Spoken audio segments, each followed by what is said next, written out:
ఎండల తీవ్రతతో జనం అల్లాడుతున్నారు. గత 3-4 రోజులుగా ఉష్ణోగ్రతలు 45-46 డిగ్రీలకు పెరగడంతో పాటు వేడి గాలులు వీస్తున్నాయి. దీంతో జనం బయటకు వెళ్లాలంటే భయపడుతున్నారు. కరీంనగర్ జిల్లాలో ఎండల తీవ్రతకు వివిధ పనుల కోసం కలెక్టరేట్కి వచ్చే పబ్లిక్ల సంఖ్య తగ్గుతోంది.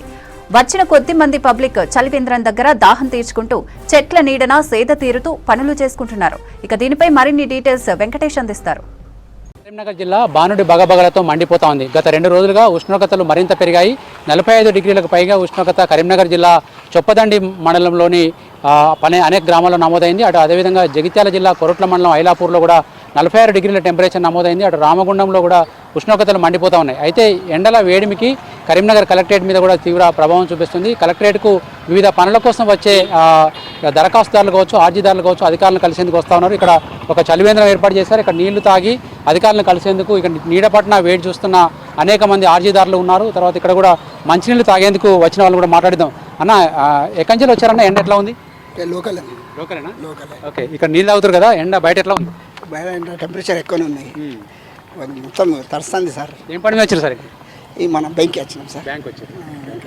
చూడొచ్చు, ఇక్కడ సెక్యూరిటీ సిబ్బంది కావచ్చు, మిగతా వాళ్ళందరూ కూడా ఇక్కడ మంచినీళ్ళు తాగి కొద్దిసేపు వాళ్ళ పనులు తెచ్చుకుంటున్నారు. నువ్వు ఇక్కడ ఎన్ని గంటలు నిలబడతావు బయట? 8 గంటలు నిలబడతా సార్. బాగా ఎండ కొడుతుంది సార్. చాలా ఇప్పటికే ఇంకా రాను చాలా ఎండలు బాగా కొడతాయి సార్. నువ్వు ఎన్ని లీటర్లు నీళ్ళు తాగుతాను? ఎండలు నిలబడి అందరికి కావాలి కదా? 2 లీటర్లు నీళ్ళు తాగుతాను సార్. ఈ ఎండకు చాలా ఇబ్బందులు అవుతాయి. ఎండకు బాగా ఇదవుతుంది. అది చాలా రాను ఇంకా ఎండ ముదురుతుంది సార్. బాగా కష్టాలు బాగా ఇదవుతుంది అని చాలా. ఎన్ని రంజాన్లు వస్తున్నాయి రోజు నీళ్ళు ఇక్కడ? రోజు ఒక డబ్బా అయిపోతుంది. ఒక ట్యాంక్ అంటే ఎన్ని లీటర్లు అందాదా? 4 కుండలు పెట్టారు ఇక్కడ. 4 ఎన్ని గంటలు అయిపోతుంది? 30 లీటర్లు సరిపోతున్నాయి. 30 లీటర్లు డబ్బా అయిపోతుంది, ఒక ట్యాంక్ డబ్బా. ఎంతమంది? ఒక 200-300 మంది తాగుతారు రోజు? తాగుతారు. అన్న, ఏం పని మీద వచ్చారు? ఎట్లా ఉంది ఇక్కడ? అన్న, రిజిస్ట్రేషన్ పని మీద వచ్చి ఉంటుంది. విపరీతమైన ఎండ. పొద్దున ఉదయం 8 గంటల నుంచి మొదలుకుంటే బయటికి రావాలంటే భయం అవుతుంది.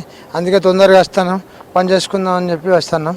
అయినా కానీ వెయిట్ చేయాల్సి వస్తుంది. ఎక్కడ గంట కూర్చుంది అంటే ఎక్కడ చెట్టు నీడు ఉంటుందో అక్కడికి వచ్చి కొంచెం కూర్చొని సేద తెచ్చుకుంటాను. మాకు కొంచెం ఈ చెట్టు ఏమంటారు మంచిగా లేదు. సోడా ఉంటే సోడా తాగుతున్నాం, ఏదైనా ఉంటే కవర్ చేసుకుంటాను. బాటిల్ అయితే ఎంబడి పెట్టుకుంటాను. ఇక్కడ 2 రోజుల నుంచి ఎట్లా ఉంది? మొన్నటి మంట మండుతున్నట్టున్నది కదా? అంతా 3 రోజుల నుంచి ఉన్నది. ఈ 3 రోజుల నుంచి రెగ్యులర్గా విపరీతమైన చెమట రావడం కానీ, మనిషితో మంచి మాట్లాడాలని కోపం రావడం కానీ, ఇట్లా ఇరీజ్ అవుతుంది అన్నట్టు, ఇరిటేట్ అవుతుంది. కొంచెం మంచి అనిపించలేదు. ఇంకా కాలే, వెయిట్ చేయమని చెప్పారు. ఓకే. ఈ సోడా బండి అన్న ఉన్నాడు. అన్న, ఎట్లా ఉంటుంది ఎండకు? జనాభా బాగా లేదు, పబ్లిక్ తక్కువ ఉంది. ఎండలో పొద్దున పని చూసుకుంటారు, వెళ్ళిపోతారు, మళ్ళీ సాయంత్రం వస్తారు. నేను ఎండకు ఇక్కడ చెట్టు కింద కొంచెం నిద్రపోతాన్నా. గిరాకీ లేదు, ఏం లేదు. ఎన్ని సోడాలు అమ్మినా పొద్దున దాదాపు 10-15 సోర్లు అమ్మినా అంతే. వచ్చిన కొంచెం, అంతకన్నా ఎక్కువ లేదు. నువ్వు ఎట్లా కాపాడుకుంటున్నావు? నన్ను చెట్ల కింద కాపాడుకుంటున్నా. తలకు టవాలు కట్టుకొని చెట్ల కింద కూర్చొని కాపాడుకుంటాను. ఎంతసేపు అయిందని వచ్చి? ½ అన్ అవర్ అవుతుంది. మరి వడగాడుపు వస్తుంది, చెట్టు కింద నీడ సరిపోతుందా? ఇక సరిపోకుండా కూర్చోవాలి. ఆ ఎండకన్నా ఇదే కొంచెం బెస్ట్ కదా. లోపల ఉడకపోతుంది, బాగా ఉడకపోస్తుంది. వాళ్ళు ఉండలే మా జనాల మధ్యలో. చెట్టు కింద కూర్చున్నా సోడా తాగిన ఈ ఎండకు. ఎట్లా మీ ఊళ్ళో ఎట్లా ఉంది? వల్లంపాలు ఎట్లా ఉంది ఎండ? బయటికి వెళ్ళామంటే భయం అవుతుంది ఇంట్లో నుండి చాలా. అన్న, మీదే ఊరే? కరీంనగర్.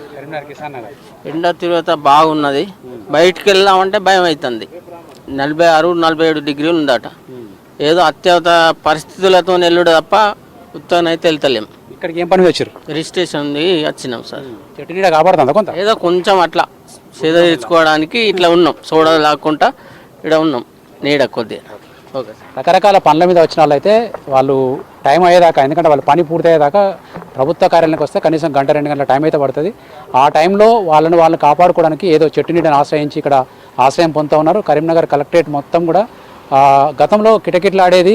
ఎండ భయానికి చాలామంది రావడం తగ్గించారు. వచ్చిన వాళ్ళు మాత్రం తమను తాము కాపాడుకునేందుకు ఏదో నీడని ఆశ్రయించి ఇక్కడ తమ పనులు చేసుకుని వెళ్ళిపోతూ ఉన్నారు. కెమెరామెన్ కవికుమార్తో వెంకటేష్, V6 న్యూస్, కరీంనగర్ నుంచి.